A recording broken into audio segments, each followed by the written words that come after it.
Hi friends, welcome to our channel. నేను మీ లక్ష్మీ ప్రసన్న. ఈరోజు నేను మన వీడియోలో ముల్లంగితో ఫ్రై చేసి చూపిస్తున్నానండి.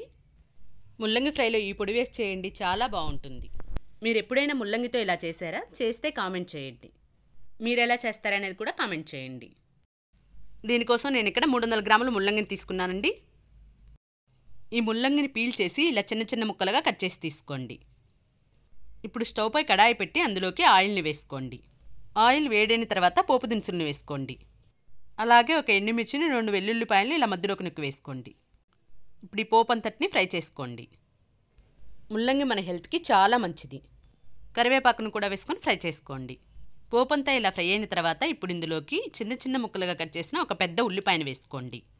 అలాగే 2 పచ్చిమిర్చిని ఇలా చీలికలుగా చేసుకొని వేసుకోండి. ఇప్పుడు వీటిని వేయించుకుందాం.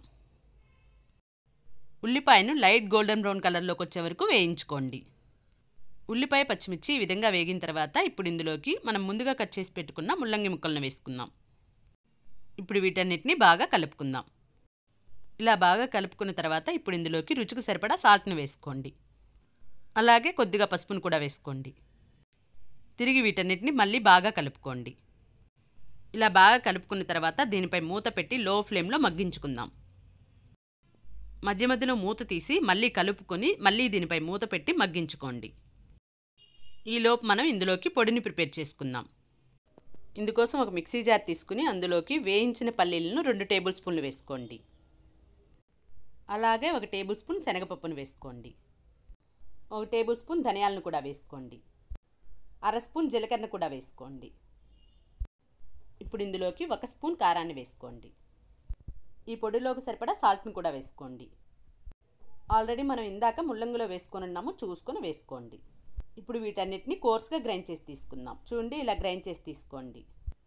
ఇప్పుడు ఇందులోకి 4 వెల్లుల్లిపాయలను వేసుకోండి. వీటిని కూడా గ్రైండ్ చేసి తీసుకోండి. ఈ విధంగా గ్రైండ్ చేసుకొని పక్కన పెట్టుకోండి. ఇప్పుడు మనకి ముల్లంగి ఫ్రై అయిందో లేదో చూద్దాం.